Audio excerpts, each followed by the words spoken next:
Con la ayuda del Señor vamos a leer en el libro de los Salmos, el Salmo 2. Mientras buscan el pasaje, creo que al menos debería dar los saludos de mis suegros, don Eduardo Smith y doña Ruth. Ellos extrañan muchísimo la obra en Venezuela y especialmente aquí en el estado Falcón. Yo sé que ustedes oran por ellos, le damos las gracias. Ellos están bien dentro de lo que cabe con la situación de la salud que tienen, pero están bien, gracias al Señor. Y todos los días piensan y oran por Venezuela y Colombia. Cuando él supo de la posibilidad de poder venir acá, estuvo muy contento, y la señora Ruth.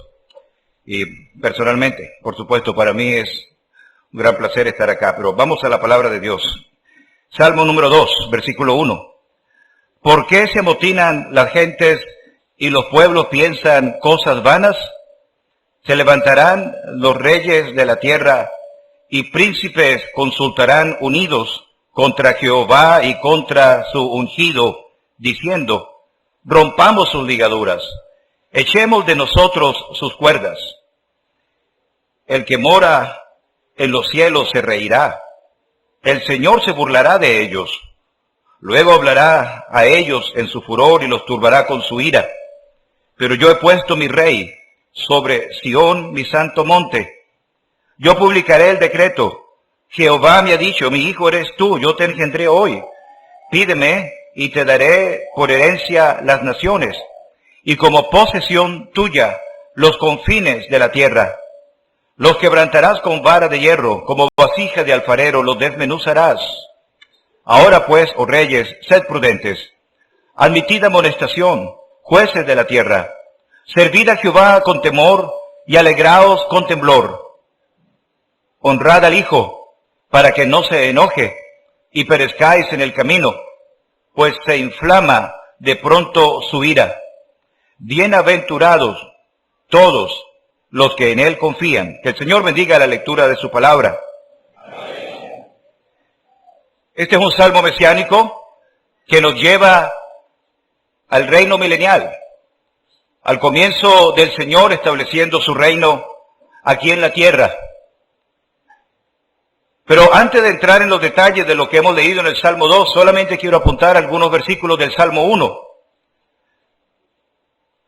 Salmo 1 comienza hablando de el varón que no anduvo en consejo de malos, que no estuvo en camino de pecadores, que no se sentó en silla de escarnecedores.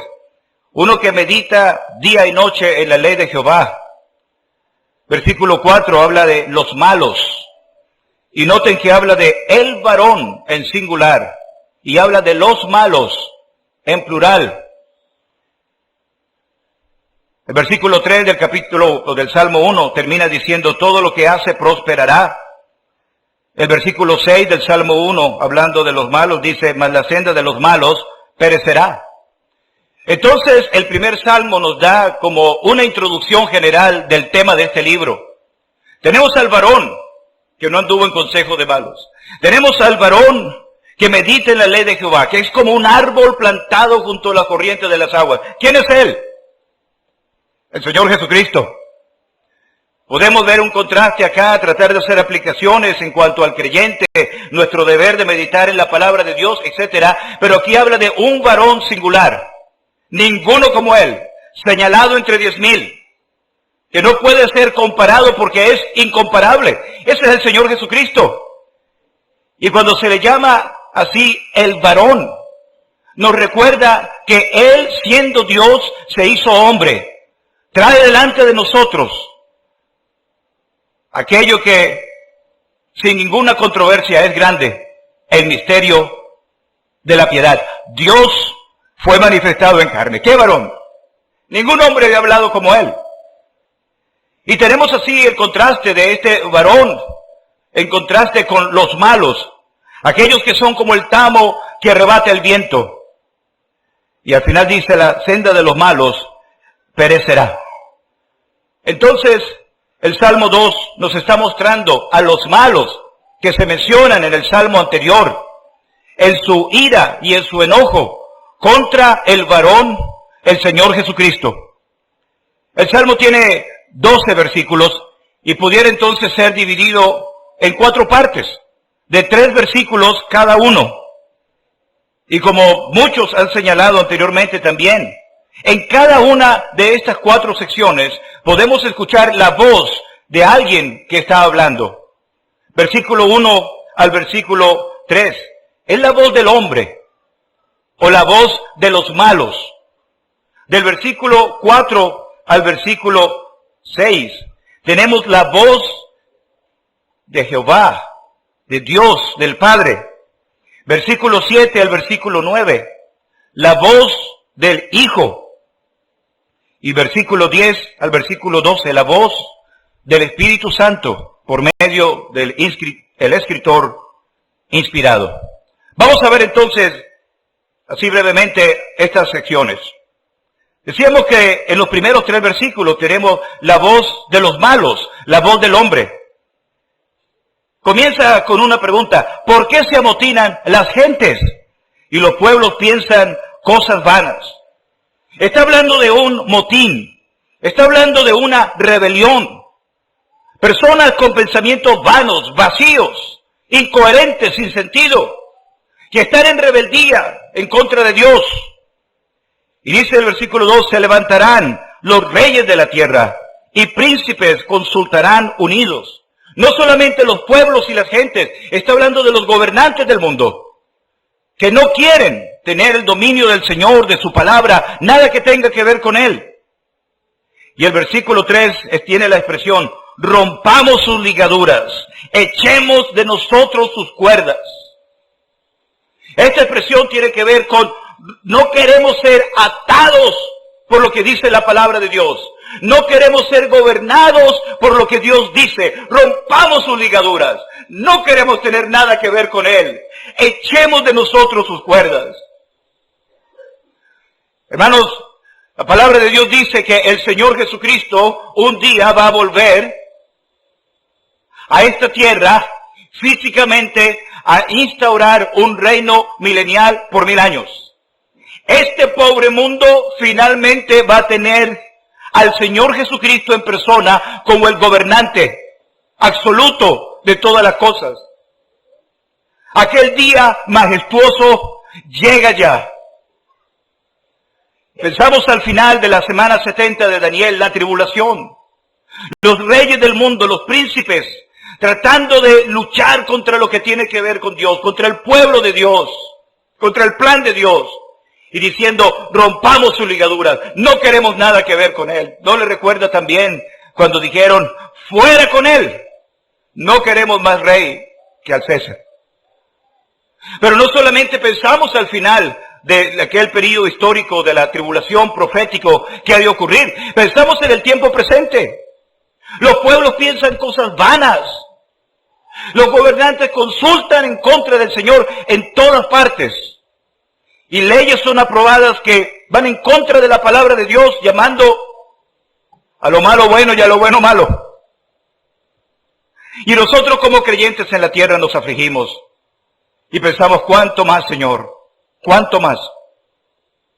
Pareciera imposible que algún día se fuera a cumplir lo que el Señor ha dicho, que Él habría de venir a este mundo a reinar. Pero en el versículo 4 tenemos entonces la voz de Dios hablando desde el cielo. Dice, el que mora en los cielos se reirá. El Señor se burlará de ellos. Ahí está el mundo en su convulsión, rebelado en contra de Dios, pensando que pueden detener lo que Dios ha determinado, tratando de echarlo fuera de sus planes y fuera de sus vidas. El Señor se reirá de ellos. ¿Ellos de verdad creen que van a detener que mi hijo reine? Cualquier esfuerzo humano a lo largo de la historia que ha sido hecho para tratar de detener el avance de la predicación del Evangelio, hermano, ha sido inútil. En algunos países ha sido diferente a otros.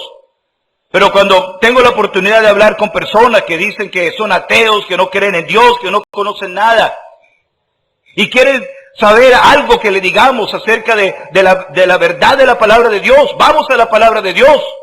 Pero en ocasiones le he dicho también, mira, El cristianismo, el verdadero evangelio, ha sido perseguido, atacado, burlado, prohibido. Creyentes han sido muertos, Biblias han sido quemadas, se han pasado leyes, se ha prohibido, se ha torturado, se ha hecho de todo en contra del evangelio para que no avance. Y aquí estamos. No pueden. Lo que el Señor ha establecido se ha de cumplir. Y sus propósitos perfectos a su tiempo cumplirá. El Señor se reirá de ellos. Pero dice luego el versículo 5, luego hablará en su furor y los turbará con su ira. Este pobre mundo espera los juicios que han de venir. Y si hay alguien aquí que no es salvo, quisiéramos que de todo corazón usted pueda buscar la salvación y pueda buscar al Señor Jesucristo antes que sea demasiado tarde. Dice, los turbará con su ira. Y habla finalmente y dice, yo he puesto mi rey sobre Sión, mi santo monte. No hay duda. Lo que él ha dicho ha de venir. Su propósito de que su hijo un día reine en el mismo mundo donde él fue rechazado se va a cumplir inevitablemente. Nosotros pensamos siempre con anhelo en el rapto, ¿verdad? La venida del Señor Jesucristo. Ayer visitando unos hermanos allí en Maracay, anhelando que el Señor venga para que nos lleve a estar en su presencia allí. Amén, sí, ven Señor Jesús. Pero no debemos perder de vista algo, hermanos. En el propósito de Dios, la venida de su Hijo a la tierra tiene un papel fundamental. La exaltación de su Hijo en el lugar donde Él fue rechazado. Cuando el Señor Jesucristo venga en las nubes para llevarnos a nosotros a estar con Él, en un abrir y cerrar de ojos. Los muertos en Cristo resucitarán primero. Luego los que vivamos y hayamos quedado, seremos arrebatados para recibirlos al Señor juntamente con ellos en el aire. Esto es algo maravilloso. Nos da consuelo, nos da esperanza, nos ayuda a pensar en Él. Pero además de esto, hermano, no podemos perder de perspectiva el gran plan de Dios de que su Hijo amado, que fue rechazado y fue humillado en este mundo, un día sea vindicado y exaltado en el lugar donde Él fue humillado y despreciado, donde Él murió por nuestros pecados. Hermanos, el Señor va a cumplir lo que Él ha establecido en eso. Por eso dice aquí en el versículo 6, yo he puesto mi rey sobre Sión, mi santo monte. Versículo 7, entonces al 9 tenemos la voz del Espíritu Santo. La voz del Hijo. Yo publicaré el decreto. Jehová me ha dicho. Una expresión que habla muy clara entre el Hijo y el Padre como personas distintas en el seno de la deidad. Dice, Jehová me ha dicho, mi Hijo eres tú. Aquí habla el Hijo. Y está mostrando que el Padre le ha dicho de forma clara acerca del establecimiento de su reino. Mi hijo eres tú, yo te engendré hoy, pídeme y te daré por herencia las naciones y como posesión tuya los confines de la tierra. No dudemos por un momento en algo, hermano. El Señor Jesucristo es el eterno Hijo de Dios. Esa relación única e incomparable en el seno de la deidad entre el Padre y el Hijo es algo que es algo eterno. Nunca tuvo un comienzo. Algunos le dirán que Él comenzó a ser hijo en su nacimiento. No. Él es eternamente, porque el profeta dijo, hijo os es dado. Lo que fue dado fue hijo. Era hijo antes de haber nacido en este mundo. Y la palabra hijo, recuerden, no tiene que ver con superioridad o inferioridad, tiene que ver con igualdad. He conocido de allá donde vivo muchas personas del Medio Oriente, y cuando ellos hablan de acerca del hijo de alguien, no como hijo pequeño, hijo en su dependencia, sino un hijo adulto, para ellos eso habla de la igualdad que hay en cuanto al carácter, a mostrar la semejanza del Padre. Cuando usted ve a un hijo adulto, si viera alguno de mis hijos, dirían, se parece al hermano. Recuerden que el Hijo es la imagen del Dios invisible. Él es el resplandor de su gloria. Y el que le ha visto a Él, ha visto al Padre. Y todo lo que Él hace, lo hace como el Padre le ha mandado. El Señor Jesucristo, el eterno Hijo de Dios. Pero pensamos en el Señor Jesucristo en sus días en la tierra, cuando Él anduvo en este mundo. Su deseo y su propósito era glorificar y exaltar al Padre en todos. Mostrar la grandeza de Él en todo lo que hacía y pensaba. Y en el lugar, aquí en la tierra, donde el primer Adán fracasó, el postrer Adán un día va a reinar. El primer Adán debía tener así dominio sobre la tierra, sojuzgarla. Fracasó a causa del pecado, fue desobediente hasta la muerte. Pero el Señor Jesucristo, el perfecto y eterno Hijo de Dios, obediente hasta la muerte. Un día será exaltado públicamente. Un día será manifestado, revelado en gloria. Todo ojo le verá. No solo las naciones gentiles, el pueblo de Israel verá al Señor y mirarán al que traspasaron. Dice, pídeme y te daré por herencia las naciones. En la tentación, Satanás trató de poner esto delante del Señor y sabemos que la tentación ocurrió fue para demostrar la impecabilidad de Cristo. Todo esto te daré si postrado me adorares. Pídeme y te daré por herencia las naciones. Hermanos, el Señor Jesucristo un día va a gobernar de mar a mar. Su reino perfecto cubrirá toda la tierra. Y dice al final, los quebrantarás con vara de hierro. Como vasija de alfarero los desmenuzará. Hablando acerca del carácter en cual el Señor va a reinar con justicia. Donde no va a haber así nada de para tolerar el pecado. Y el Señor va a establecer un reino justo. Al final tenemos entonces la voz del Espíritu Santo. Y dice por medio del escritor inspirado, ahora pues, oh reyes, sed prudentes. Está hablando aquellos reyes de los malos que se describen al principio del Salmo, diciéndole, sed prudentes. Ustedes están considerando rebelarse permanentemente en contra de aquel que se le llama acá el ungido, el hijo, el rey. Sed prudentes. Admitid amonestación, jueces de la tierra. Y pensamos en las personas que se rebelan en contra del Señor Jesucristo. Pienso especialmente en hijos de padres cristianos. Pienso en personas que han oído el Evangelio muchas veces y todavía no son salvos. Y permanecen con un corazón rebelde en contra del Señor Jesucristo. Sed prudentes. Admitid amonestación. Acepten el consejo. Que es inútil rebelarse en contra del Señor Jesucristo. Y si hay alguien aquí que ha escuchado el Evangelio y sabe que está perdido y que necesita ser salvo, sed prudentes. Dice el versículo 11, servid a Jehová con temor y alegraos con temblor. Y aplico este versículo por un momento a los creyentes en el Señor Jesucristo. Nuestro servicio al Señor debe ser con temor, reconociendo la majestad de la persona del Señor. Nuestras almas se afligen cuando escuchamos, en otra parte, por supuesto, las personas que se dicen creyentes, usando un lenguaje liviano para referirse a la persona del Señor Jesucristo y las cosas de Dios. Él es el Señor. He tenido preguntas de personas diciendo cosas en cuanto a la manera de dirigirse al Señor Jesucristo. Hermanos, Él es el Señor. El temor conviene a su casa. Liviandad, familiaridad de nuestro trato hacia las cosas del Señor, hermanos, no convienen. Y dice, alegraos con temblor. Hermanos, nuestro servicio al Señor con temor debería ser nuestra principal fuente de gozo. Gozo da servir a Cristo. Nuestra principal fuente de gozo y alegría debe estar en cuando hacemos la voluntad del Señor y le estamos sirviendo con reverencia. Alegraos con temblor. Esta no es una alegría del mundo pasajera.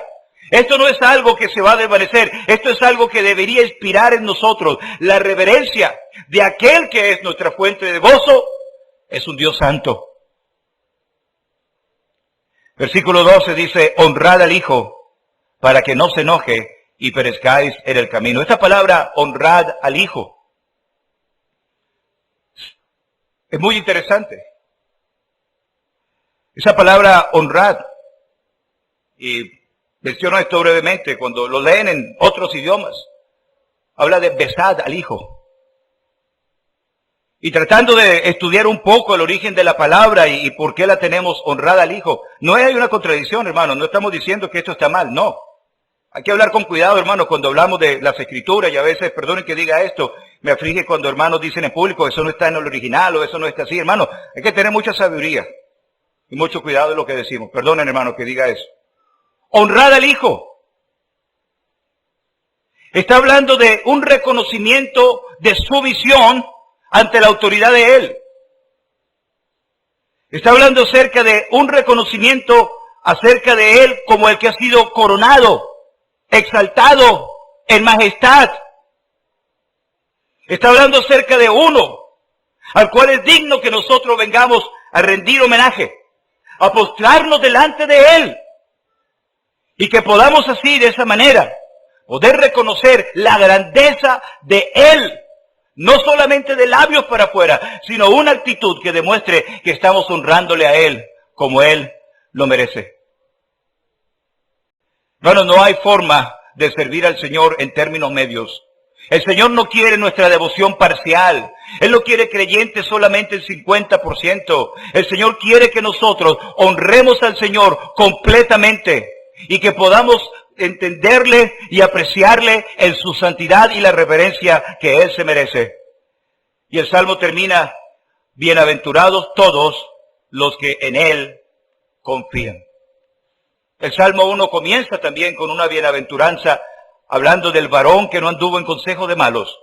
Y el Salmo 2 termina con unas bienaventuranzas para todos los que confían en el Señor.